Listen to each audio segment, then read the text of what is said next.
नमस्कार दोस्तों, welcome to study IQ. My name is Chand Kuba और आज की अपनी इस वीडियो में हम बात करेंगे मध्य प्रदेश जुडिशरी में पूछे जा चुके आईपीसी के कुछ बहुत ही इंपॉर्टेंट क्वेश्चंस की।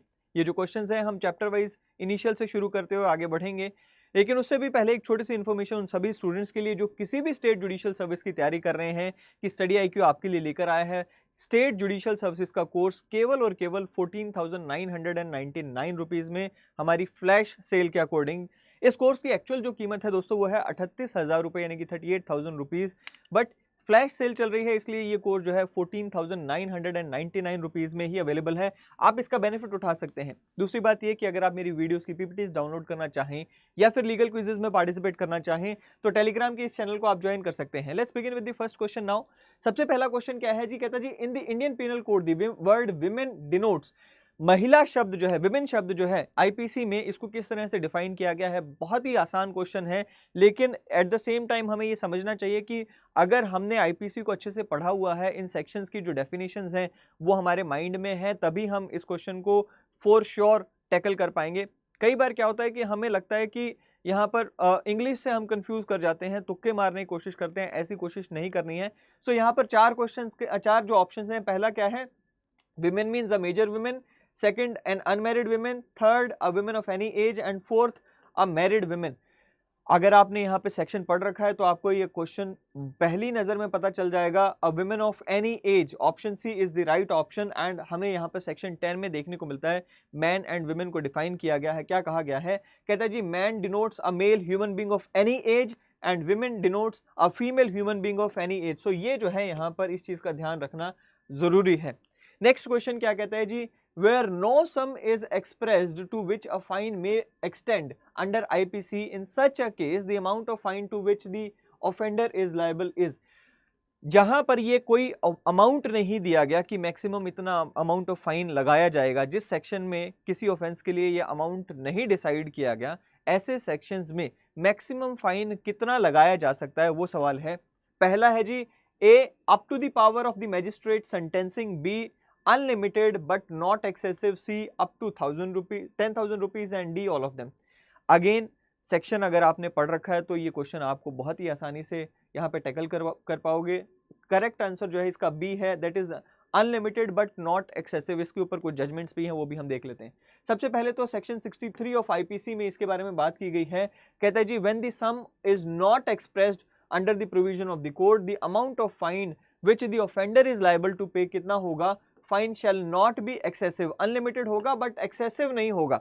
अब यही बात सुप्रीम कोर्ट ने बार बार दोहराई भी है, खास करके ये जो जजमेंट है Palaniappa Gounder versus state of Tamil Nadu जो है, इसमें जो जजमेंट में कहा गया कि भाई जो सेंटेंसिंग की जाती है यहाँ पर it should be proportionate to the offence. यहाँ पर जो है नेचर ऑफ ऑफेंस के प्रोपोर्शनेट होनी चाहिए, यानी कि जो नेचर ऑफ ऑफेंस है उसे ध्यान में रखते हुए सेंटेंसिंग करनी है। ऐसा नहीं है कि नेचर कुछ बहुत ही लाइट नेचर का ऑफेंस है और यहाँ पर आपने जो एक्सेसिव यहाँ पर सेंटेंस दे दी, राइट। सो वो चीज को यहाँ पर ध्यान में रखना है, ये सुप्रीम कोर्ट ने कहा है। साथ में सेंटेंसिंग में फाइन भी आ जाता है। सो एक्सेसिव नेचर जो है आईपीसी में भी आ गया कि एक्सेसिव नेचर की सेंटेंसिंग नहीं होगी, सुप्रीम कोर्ट ने भी इसको कह दिया है। आगे बढ़ते हैं जी। In case of an offence punishable with fine only, imprisonment for non payment of fine. अगर मान लीजिए यहाँ पर कोई ऑफेंस है जिसके लिए यहाँ पर जो पनिशमेंट है वो केवल फाइन है, ठीक है। अब ऐसे में अगर व्यक्ति जिसके ऊपर कन्विक्शन हुई है वो फाइन देने से भी मना कर दे तो उसके बदले में, वो फाइन के बदले में इसे कितने साल की सजा या कितने समय की इम्प्रिजनमेंट होगी वो यहाँ पर पूछा गया है। कहता है जी A has to be rigorous imprisonment, यानी कि कितने समय की, वो भी हम डिस्कस करेंगे। एंड नेचर भी पूछा गया है। पहला क्या है, A has to be rigorous imprisonment, B has to be a simple imprisonment, C can be rigorous और simple, and D can be partly rigorous और पार्टली सिंपल। अगेन आईपीसी के सेक्शन से यहाँ पर उठा हुआ क्वेश्चन, सिंपल इंप्रिजनमेंट यहाँ पर होगी, जो कि यहाँ पर बताया भी गया है। कहाँ पर, सेक्शन 67 में बताया गया है। कहता है जी सिंपल, यहाँ पे सेक्शन ही उठा के पूछ लिया गया कि बताओ क्या होगा। सो सिंपल है क्या कि अगर ऑफेंस जो है यहाँ पर मान लीजिए फाइन पेएबल था, फाइन नहीं पे कर पाता है व्यक्ति, तो उसको उसके बदले में सिंपल इंप्रिजनमेंट होगी। वो चार्ट भी हमारे पास है, कितनी होगी सिंपल इंप्रिजनमेंट, वो स्केल बताया गया है कि अगर फाइन का अमाउंट 50 रुपीज से एक्सीड नहीं करता, यानी कि मैक्सिमम 50 रुपीज़ था, इन दैट केस जो इम्प्रिजनमेंट इसके बदले में मिलेगी वो 2 महीने तक की मिलेगी। अगर फाइन जो है वो 100 रुपीज़ तक का था तो उसके बदले में जो इम्प्रिजनमेंट है वो shall not exceed 4 months. And अगर फाइन 100 रुपीज़ से ज़्यादा का था तो मैक्सिमम यहाँ पर जो एक्सटेंट बता दिया गया वो 6 महीने की सिंपल इम्प्रिजनमेंट यहाँ पर दी जा सकती है ऐसे व्यक्ति को जो कि फाइन नहीं पे कर पाता है। दूसरी बात, ये कंसेप्ट काफ़ी यहाँ पे डिटेल में डिस्कस करने वाला है वैसे तो, जैसे कि हमें देखने को मिलता है कि मान लीजिए एक व्यक्ति को यहाँ पर 100 रुपीज़ का फाइन पे करना था, लेट्स से 200 रुपीज़ का फाइन पे करना था। 200 रुपीज़ का फाइन पे करने से उसने मना कर दिया, उसके पास पैसे नहीं थे या फॉर एनी रीज़न उसने मना कर दिया। इन रिटर्न कोर्ट ने उसे क्या किया, 6 महीने के लिए यहाँ पर जो है कैद में डाल दिया, सिंपल इम्प्रिजनमेंट दे दी। अब 3 महीने बीत जाने के बाद उसने यहाँ पर क्या किया, 3 महीने बीत जाने के बाद उसने 100 रुपया यहाँ पर पे कर दिया। अब क्या होगा कि यहाँ पर पहले के 3 महीने जो थे वो ऑलरेडी जा चुके हैं, हाफ अमाउंट ऑफ जो मनी था वो इन केस ऑफ दिस पनिशमेंट के रूप में रिकवर हो गया। जो रिमेनिंग अमाउंट था 100 रुपीज़ का वो यहाँ पर उसने क्योंकि पे कर दिया तो बाकी के जो 3 महीने की सज़ा है वो अब उसे नहीं मिलेगी, उसे छोड़ दिया जाएगा। सो ये इस तरह से काम करता है। नेक्स्ट क्वेश्चन देख लेते हैं जी, under which provision of the IPC appropriate government may commute the punishment of imprisonment for life. कौन सा ऐसी धारा है आईपीसी की जहां पर इम्प्रिजनमेंट फॉर लाइफ को कम्यूट किया जा सकता है। देखिए भाई, दो चीज़ें हैं। पहली बात तो ये कि गवर्नमेंट का क्या मतलब है वो भी हम देखने वाले हैं। कौन सा सेक्शन है, बेसिकली सेक्शन 55 है, जिसमें यह बताया गया है कि अप्रोप्रिएट गवर्नमेंट में, देख लेते हैं क्या कहता है, अप्रोप्रिएट गवर्नमेंट में without the consent of offender. यहां पर क्या हो गया, कहता है जी the sentence of imprisonment for life shall have been passed the appropriate government may without the consent of offender। ये चीज को भी ध्यान रखना है। commute the punishment for imprisonment of either description for a term not exceeding 14 years। यानी कि जो लाइफ imprisonment है उसे commute किया जा सकता है, उसे बदला जा सकता है और उसे लाइटर करके 14 ईयर्स की जो imprisonment है वो यहाँ पर उस फॉर्म में चेंज किया जा सकता है। अप्रोप्रिएट गवर्नमेंट का क्या मतलब है वो भी यहाँ पर हमें सेक्शन 55A में देखने को मिलता है। क्या कहते हैं जी, कहते हैं जी in case where the sentence is a sentence of death or is an offence against any law relating to the matter to which executive power of union x tends.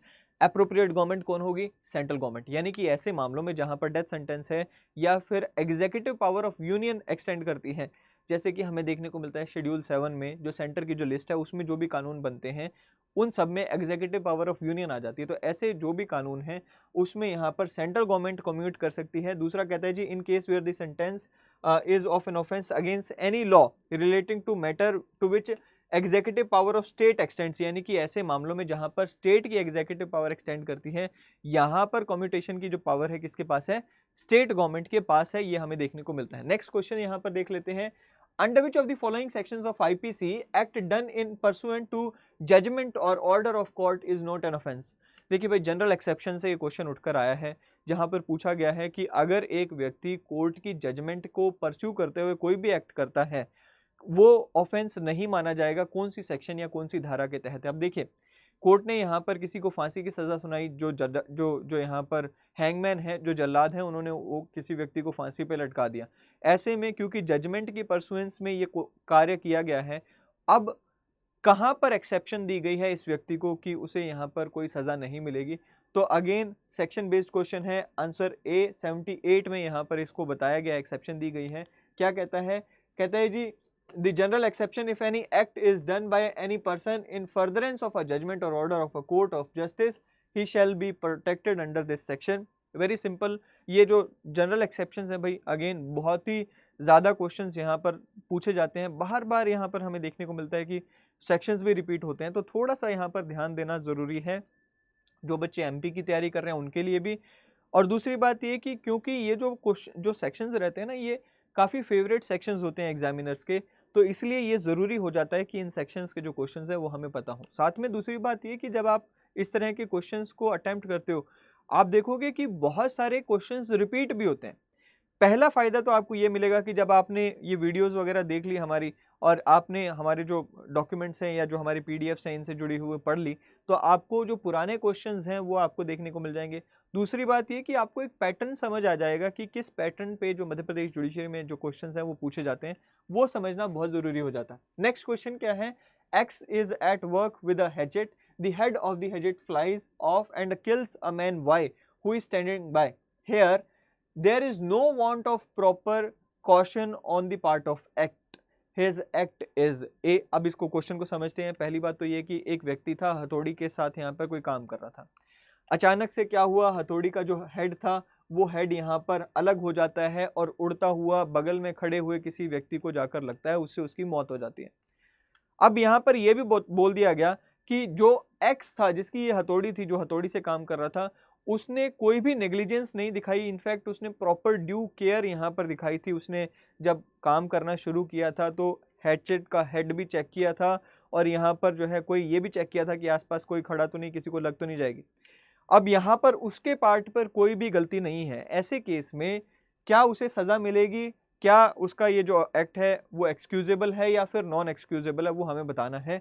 सो पहला ऑप्शन है A, not excusable and not an offence. दूसरा B, excusable and not an offence. तीसरा है an offence but benefit of probation is necessary. And C, D, an offence or not is dependent on the sweet will of the legal representative of the deceased.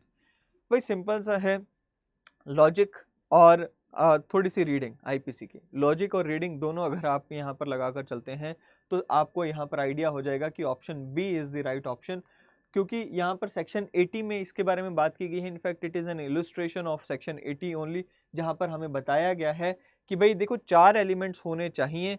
अगर ये चारों elements missing हैं एक act में से तो वो यहाँ पर एक्सक्यूजेबल नहीं है, लेकिन ये 4 एलिमेंट्स अगर प्रेजेंट हैं तो ये एक्सक्यूजेबल है। क्या क्या 4 एलिमेंट्स की बात की गई है? पहला क्या है, the act committed must be an accident और मिसफॉर्चून, यानी कि एक्ट जो है एक्सीडेंट होना चाहिए। दूसरा क्या है, must not be committed with the criminal intention और नॉलेज। यहाँ पर इंटेंशन और नॉलेज दो बातें हैं, दोनों बातों को यहाँ पर मिसिंग होना चाहिए, यानी कि उसकी कोई इंटेंशन नहीं थी किसी को मारने की। दूसरी बात ये कि उसके पास नॉलेज नहीं थी।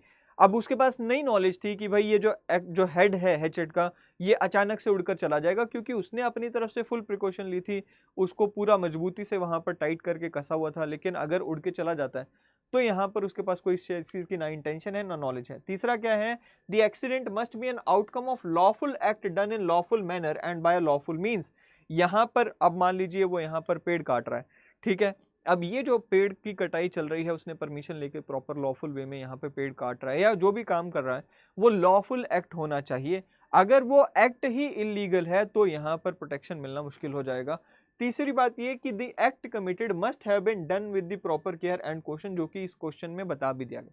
ये चारों अगर एलिमेंट्स हैं तो हमें सेक्शन 80 के तहत इस काम में प्रोटेक्शन मिल जाएगी। नेक्स्ट क्या है, nothing is an offence which is done by a child who is, again very favourite question of examiners. जो ऐसा कौन सा बच्चा है जिसके द्वारा यहाँ पर किया गया कार्य ऑफेंस नहीं माना जाएगा, even if it is an offence otherwise. तो देखिए भाई, एज हमें पता होना चाहिए। ए ऑप्शन है under 9 years of age, B है under 7 years of age, C 12 years of age and D under 16 years of age. We all know the right option is B, 7 years of age यहाँ पर option जो है वो right option है। यानी कि 7 साल से कम उम्र का जो बच्चा है उसके द्वारा यहाँ पर कोई भी काम किया जाता है वो ऑफेंस नहीं माना जाता, अगर वो अदरवाइज ऑफेंस है तो भी।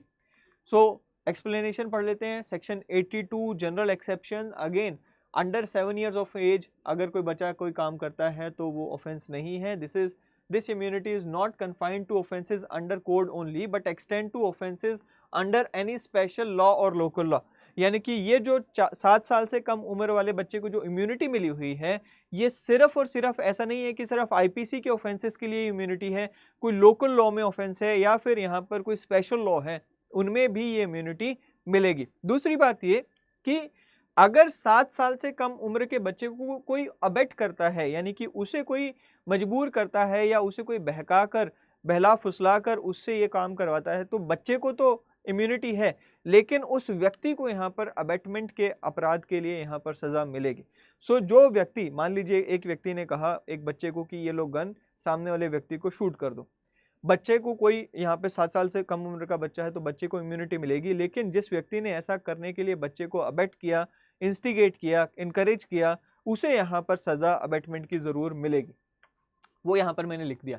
नेक्स्ट क्या कहता है जी, in which of the following cases the person is not guilty of any offence. ऐसे कौन से केसेस हैं जहां पर अगेन ये जो है क्वेश्चन ये मैं इसलिए लेकर आया हूं क्योंकि पहले वाले क्वेश्चन का ही अप्लाइड पोर्शन है। एक छोटी सी इंफॉर्मेशन और कि मध्य प्रदेश में भी हमें देखने को मिला है कि दिल्ली और हरियाणा पंजाब के जो क्वेश्चंस आते हैं उसी तरह से मध्य प्रदेश भी धीरे धीरे अप्लाइड क्वेश्चंस की तरफ बढ़ने शुरू हो चुका है। हमें again it is a good news also क्योंकि जिनके कंसेप्चुअल क्लैरिटी है उनके लिए ये फायदेमंद है। कंसेप्चुअल क्लैरिटी होना ज़रूरी है दोस्तों। अगर कंसेप्चुअल क्लैरिटी है तो ऐसे अप्लाइड जो क्वेश्चंस आते हैं, ये तो बहुत ही सिंपल क्वेश्चन है खैर, लेकिन ऐसे अप्लाइड क्वेश्चंस आपको देखने को मिलेंगे आगे फर्दर और ज़्यादा बढ़ते हुए, तो वो आपको यहाँ पर बेनिफिट होने वाला है। सिर्फ पढ़ना नहीं, जो अंडरस्टैंडिंग पार्ट है उसके ऊपर भी ध्यान देना है। कोई भी सेक्शन पढ़ते हो तो उसे लागू करके देखा करें, रियल लाइफ में देखने की कोशिश करो कि यार ये एक्चुअल में कैसा होगा, या फिर जो न्यूज़पेपर में भी पढ़ते हैं ना वहाँ पर भी लागू करके देख सकते हैं। अगेन कहता है जी the following case a person is not guilty of any offence in case an adult man kills another person with a knife, B an adult woman kills her newly born child, C a man of 70 years of age commits rape on women, and D a child under the age of 7 years shoots his father with the revolver and the father dies. So natural सी बात है option D, हमने अभी अभी इसकी explanation पढ़ी, again section 82 की exception में ये कवर हो जाता है। और एक छोटी सी चीज़ यहाँ पर हमें जो पता होनी चाहिए वो ये कि भाई ये जो सेक्शन 82 है इसका लॉजिक क्या है। इसमें डॉली इन कपैक्स जो है वो यहाँ पर ये कि जो बच्चा है, जो एडोलसेंट है, जो बच्चा है खैर 7 साल से कम उम्र का, वो जो चाइल्ड है वो इन कपैक्स मतलब क्या, वो कैपेबल नहीं है for his on understanding, reasoning and intention, ठीक है। वो यहाँ पर हम ये लेकर चलते हैं एक्सेप्शन, ठीक है। नाउ यानी कि विवेक की शक्ति नहीं है, कहने का मतलब उसे सही गलत की समझ नहीं है बेसिकली, राइट। सो नेक्स्ट क्या है, A and G agree to fence each other for amusement, this agreement implies the consent of each to suffer any harm which in course of such fencing may be caused without foul play. A while playing fairly hurts Z and as a result Z dies. अब यहाँ पर एक जो चीज़ है, यहाँ पर ये जो है ना ये इंपॉर्टेंट है, while playing fairly यहाँ पर, ठीक है, इंपॉर्टेंट है, ठीक है, and Z dies, A is liable। देखिए भाई यहाँ पर आपने वॉलेंटरीली कंसेंट दिया है हार्म सहने का। जब भी आप वॉलेंटरीली कंसेंट देते हैं हार्म सहने के लिए तो सामने वाले को आप लायबल नहीं ठहरा सकते इन केस जब सामने वाले से आपको हार्म हो जाता है जिसको आपने कंसेंट दिया हुआ था। मोस्टली हम स्पोर्ट्स जो देखते हैं, चाहे वो बॉक्सिंग है, चाहे वो रेसलिंग है, या कोई भी और स्पोर्ट है जहाँ पर दो प्लेयर आपस में खेलते हैं, अब देखिए भाई उन्होंने कंसेंट दिया है। साथ ही में जहाँ पर ऐसे मान लीजिए कार रेसिंग है, अब वहाँ पर भी आप लोग भी जाते हैं एज अ व्यूअर्स जाते हैं, ऑडियंस जाते हैं, वहाँ पर भी अगर कोई गड़बड़ हो जाती है तो आपको पता है कि सामने कार है, बहुत स्पीड पे चल रही है, नेचर ऑफ द गेम ऐसा है, आपने इम्प्लिसिटली एक्सप्लिसिटली आपने भी कंसेंट दिया होता है, ठीक है। इसी तरह से बंजी जंपिंग हो गया या फिर है ना, इस तरह में आप भी जो है यहाँ पर वॉलेंटरीली कंसेंट दे रहे होते हो। यहाँ पर आप सामने वाले के ऊपर वो नहीं कर सकते कि यार उसने मुझे मार दिया, क्योंकि आपका कंसेंट यहाँ पर था। इसी का यहाँ पर ये क्वेश्चन है कि भाई ए और जी ने अग्री किया और दोनों खेलते हैं, फेंसिंग करते हैं, बॉक्सिंग करते हैं, इन द मीन टाइम यहाँ पर हर्ट कर देता है जी को ए, और जी की यहाँ पर मान लो डेथ हो गई। अब ऐसे में for A is liable for causing hurt to G, B for murder of G by negligence, C for no offence, and D for culpable amounting to murder, homicide, culpable homicide not amounting to murder. Basically ये यहाँ पर question है। Right option again general exception है, C आएगा, no offence, क्योंकि यहाँ पर जो है वॉलेंटरीली कंसेंट दिया गया है। इसका 87 जो है सेक्शन, वहाँ पर ये हमें देखने को मिलता है। जैसे कि हमने अभी बात की कि भाई जो जनरल डिफेंसेस है ना वो एक बहुत ही फेवरेट सेक्शन है एग्जामिनर का, खास करके मध्य प्रदेश आईपीसी में, तो इन चीज़ों को थोड़ा सा ध्यान में रखते हुए चलना है।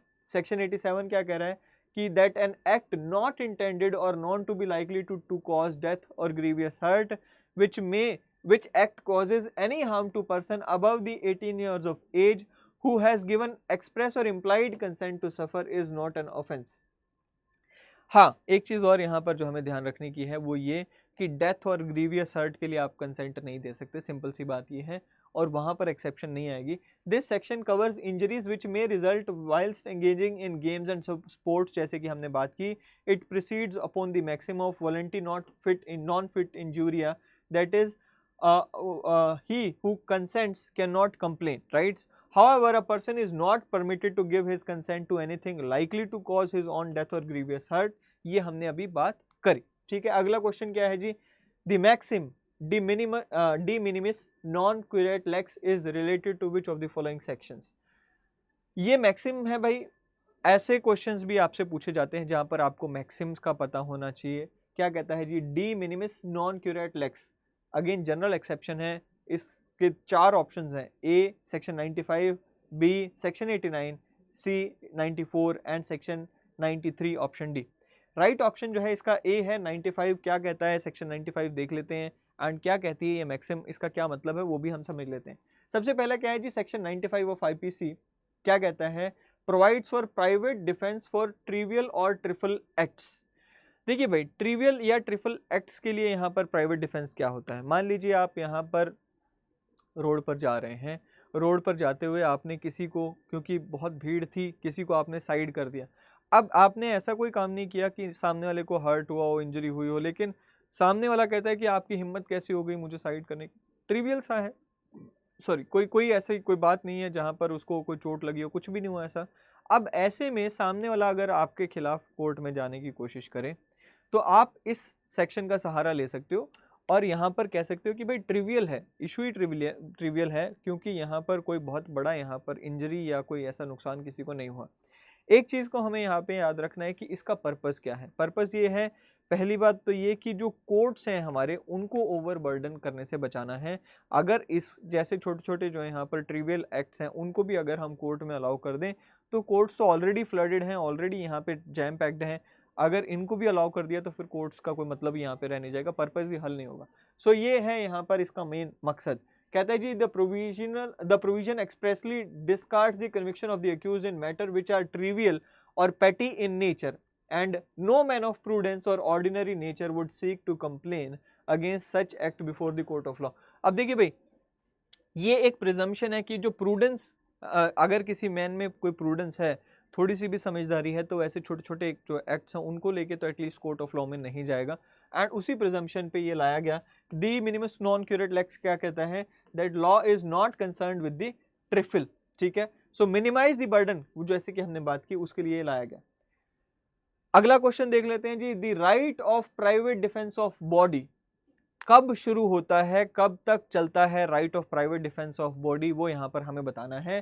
पहला ऑप्शन क्या है, commences as soon as reasonable apprehension of danger to the body arises from attempt or threat to commit the offense and it continues as long as such apprehension of the danger to body continues। पहला option क्या कह गया कि जैसे ही reasonable apprehension हमें होती है कि मेरी बॉडी को डेंजर शुरू हो गया है या फिर यहाँ पर अराइज हो गई रीजनेबल एप्रीहेंशन की अटेम्प्ट होने वाला है, और तब तक चलता है जब तक वो एप्रीहेंशन बनी रहती है। दूसरी बात क्या है, B commences as soon as the reasonable apprehension of danger to the body arises from an attempt or threat to commit the offense and it continues even after the apprehension ceases।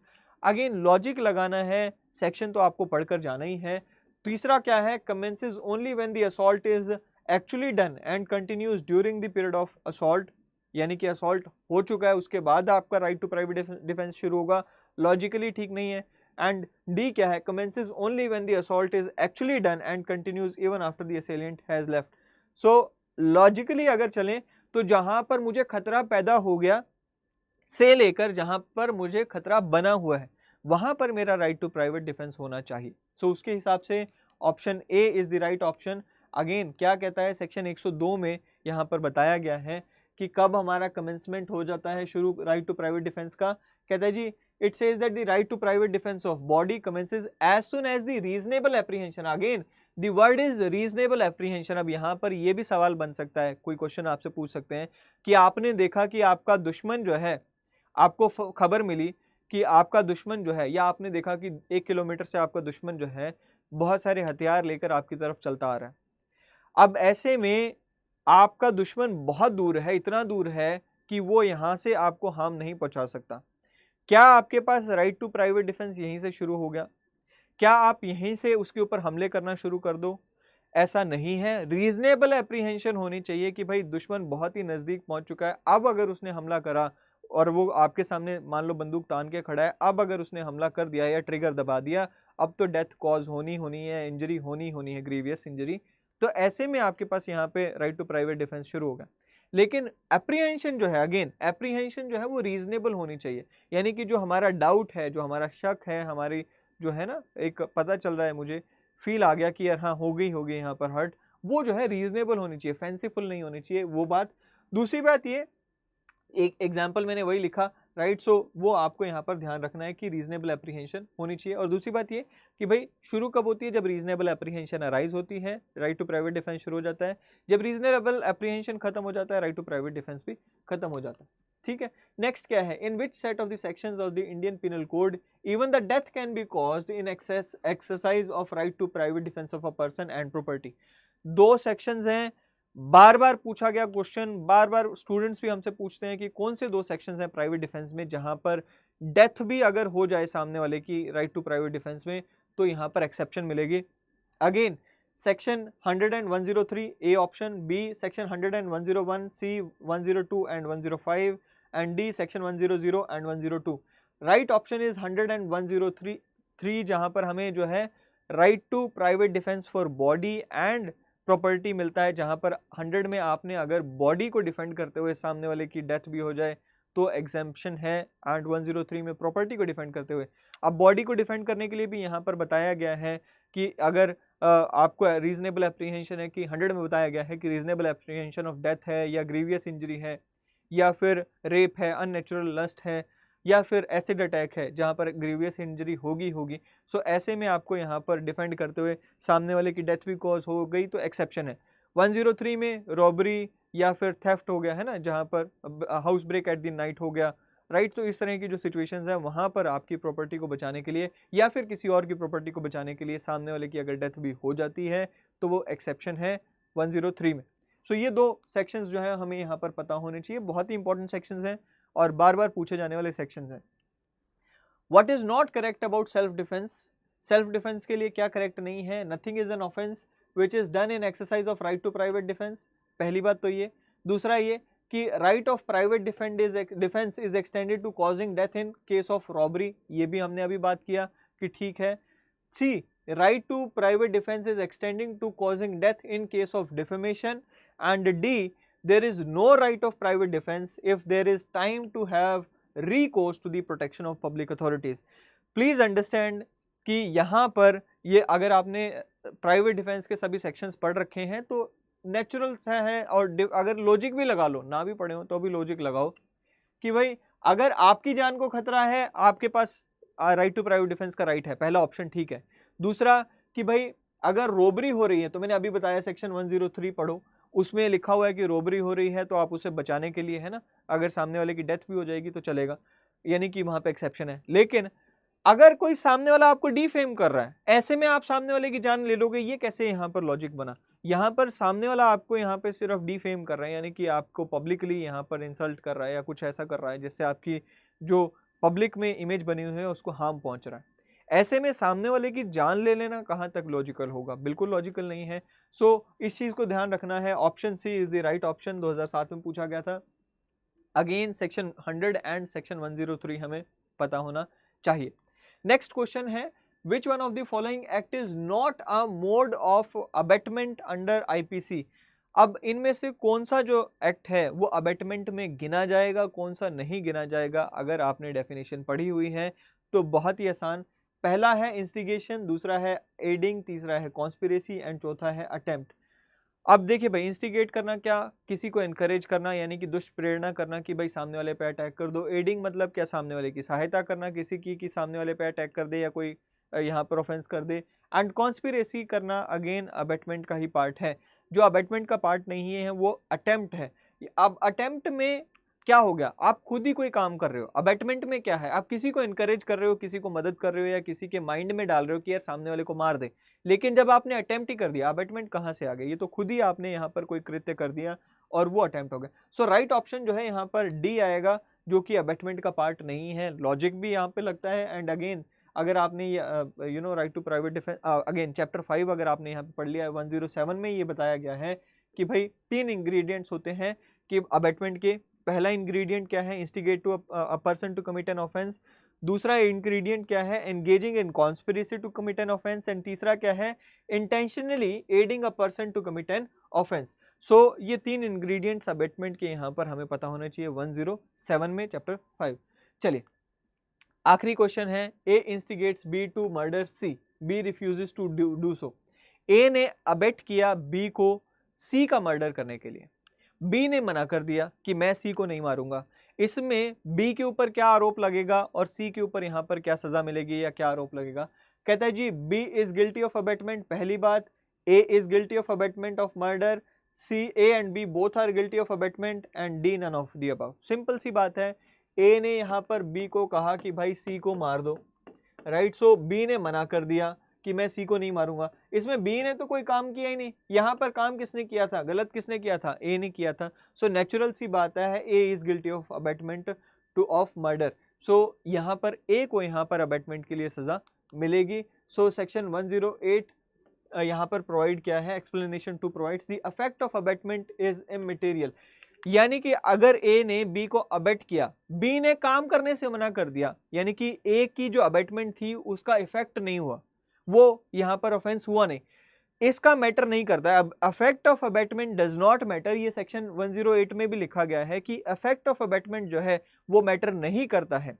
क्या matter करता है कि abetment हुई है, यानी कि आपने किसी को दुष्प्रेरणा दी है कि सामने कोई गलत काम किया जाए। अब उसने काम किया नहीं किया, उसकी विल थी, उसने अपने आप को बचा लिया गलत काम करने से, उसकी विल थी, उसकी यहाँ पे विवेक था, उसकी यहाँ पर इच्छा थी। यहाँ पर आपने तो गलत कर दिया ना, तो अबेटमेंट होना ही काफी है, उसका रिजल्ट होना या नहीं होना मैटर नहीं करता, वही यहाँ पर बताया गया है। मस्ट क्या कहता है जी, as per this explanation it is not necessary that the act abetted must give in the intended effect और result. Illustration A of this example is similar to this problem. So ये यहाँ पर हमने देखे कुछ questions. Ladies and gentlemen, I hope कि आपको ये क्वेश्चन समझ आए होंगे। बेसिक है कि लॉजिक भी लगाना होता है, क्वेश्चंस को पढ़ के भी जाएं, सेक्शंस को पढ़ना भी है। इसी तरह के कुछ क्वेश्चंस और लेकर आएंगे अपनी अगली वीडियो में। अगर आप यहाँ पर जुडिशरी की तैयारी कर रहे हैं तो स्टडी IQ के कोर्स का यहाँ पर बेनिफिट उठाएं, सिर्फ 14,999 में आप इसे परचेज कर सकते हैं। अगली वीडियो में फिर मिलेंगे, till then thank you and have a great day ahead.